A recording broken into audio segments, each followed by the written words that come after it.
Coucou tout le monde, c'est la petite Fimoteuse, j'espère que vous allez bien. Aujourd'hui on se retrouve dans une nouvelle vidéo et cette fois-ci je vais vous apprendre comment réaliser un joli gâteau de Noël que j'ai trouvé sur Pinterest et donc j'ai décidé de le reproduire en Fimo. Donc c'est un gâteau tout simple blanc avec dessus des petites façades de maison en biscuit et des petits biscuits dessus en forme de sapin qui font un peu une mini forêt de sapin. Donc voilà, je n'ai pas du tout essayé de faire quelque chose en pain d'épices, mais vraiment c'est plutôt des biscuits. Donc on va tout de suite commencer. Alors tout d'abord on vient prendre notre mélange de pâte habituel, donc voilà, de l'ogre, du translucide et du blanc. On vient étaler cette pâte et ensuite on va venir dessiner dessus des petites façades de maison. Donc c'est plus joli si elles ne sont pas toutes identiques. Donc moi j'en ai fait des plus grandes, des plus petites, des plus larges, des plus fines. Voilà, il faut vraiment qu'elles soient toutes différentes. Il me semble que j'ai juste fait 2 fois la même maison, mais c'est tout. Ensuite, une fois que c'est dessiné, on vient découper avec un scalpel tout autour. Donc voilà, en s'appliquant et en faisant des traits bien droits. Une fois que c'est fait, on enlève l'excédent de pâte, bien évidemment, qui ne nous servira strictement à rien. Et on viendra le réétaler plus tard pour pouvoir faire les petits sapins. Donc voilà, ensuite je viens adoucir les bords, voilà, parce que les gâteaux en général c'est pas coupé droit très net. Donc voilà, du coup je viens adoucir les bords comme ceci avec un outil en silicone. Une fois que c'est fait, on va venir décorer les maisons pour les rendre un petit peu plus jolies et plus uniques. Donc voilà, on vient faire des fenêtres, des portes, voilà. Donc là sur la première maison j'avais fait 3 petites gouttes, je trouvais ça assez mignon. Ensuite sur d'autres j'ai fait que des portes, d'autres que des fenêtres. Il y en a d'autres où j'ai fait des fenêtres et des portes. Enfin voilà, vous faites un petit peu tout ce que vous avez envie. Pour ce qui est des sapins, je suis venue du coup réétaler la pâte du début et je viens dessiner des sapins. Donc j'en ai fait que 3. Voilà, j'en ai fait 2 triangulaires basiques et puis un autre qui est un peu plus joli.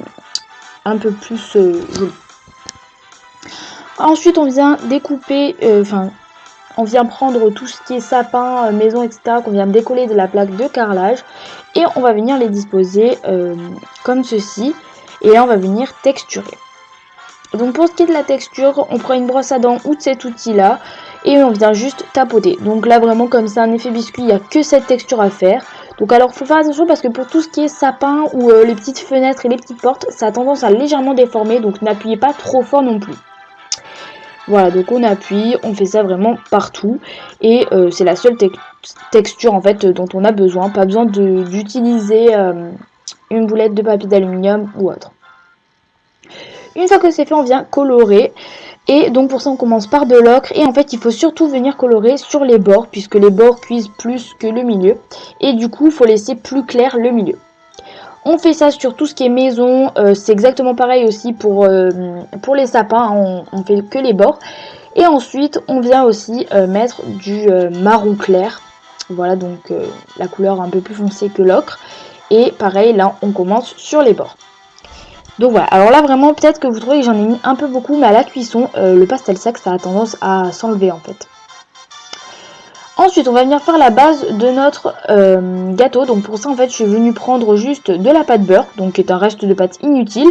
Et je suis venue, comme ceci, venir former ça, en fait. Donc je sais pas vraiment comment expliquer, mais je pense que vous voyez bien sur les images comment est-ce qu'il faut faire pour donner cette forme de gâteau.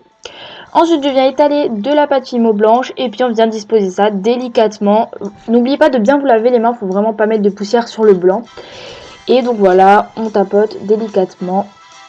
Pour en mettre vraiment, pour que ce soit bien lisse en fait sur le gâteau. Une fois que c'est fait, on enlève l'excédent de pâte du gâteau. Comme en dehors de la vidéo, je vais venir le poser en fait sur une assiette. Voilà, donc du coup, j'ai pas mis de blanc ni rien. J'ai laissé ça tel quel. Et du coup, on vient prendre tout ce qui est petite façade de maison et on vient les positionner comme ceci. Et donc là, du coup, comme elles ne sont pas encore cuites, on peut bien les arrondir sur le côté du gâteau. Une fois qu'elles sont toutes mises, voilà ce que ça donne. Et ensuite, je suis venue faire un glaçage. Donc pour ça, juste, j'ai mis de la Fimo liquide avec de la Fimo blanche, hein, tout simple. Et du coup, ensuite, je viens prendre ça. J'en ai mis sur tout ce qui est toit des maisons, pour faire un peu comme s'il y avait de la neige qui s'était mis. J'ai fait aussi des petits effets un petit peu de neige qui dégoulinait. Et ensuite, j'en ai mis autour de tous les petits détails. Donc tout ce qui est fenêtre, porte, voilà, j'ai mis autour pour que ce soit plus joli et pour un peu plus détaillé. Donc voilà, après vous faites vraiment ce que vous voulez, hein. Vous faites comme vous pouvez et comme vous voulez. Et donc j'ai fait ça à l'aide d'une aiguille. Ensuite, une fois que j'ai fait toutes les petites maisons, je viens mettre aussi du glaçage sur les sapins. Donc voilà, je fais un petit peu comme ceci sur les 3 sapins. Et donc pareil, j'ai toujours utilisé la couleur blanche. J'avais hésité à faire du glaçage vert, mais je voulais plutôt rester dans quelque chose de blanc. Donc voilà, j'ai laissé ça comme ça. Ensuite, une fois que c'est fait, pour venir mettre un petit peu comme des petites boules de Noël et de la décoration comme sur les sapins, j'ai pris des micro-billes.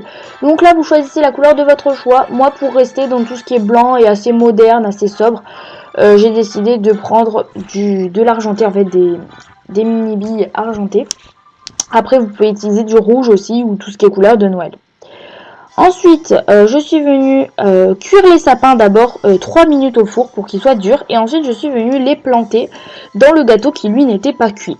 Alors, j'ai un sapin qui s'est cassé, que j'ai dû recoller. Donc là, on le voit un petit peu que, voilà, hein, c'est pas trop ça. Donc, je suis venue le recoller en dehors de la vidéo, en fait, avec du pistolet à colle et après la cuisson.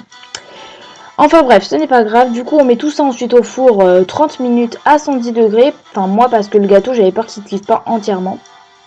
Et ensuite, voilà pour le résultat. On n'oublie pas après la cuisson bien évidemment de venir vernir tout ce qui est glaçage. Donc ne vernissez pas le gâteau, mais vraiment juste ce qui est glaçage. Donc sur les petites maisons, sur les petits sapins.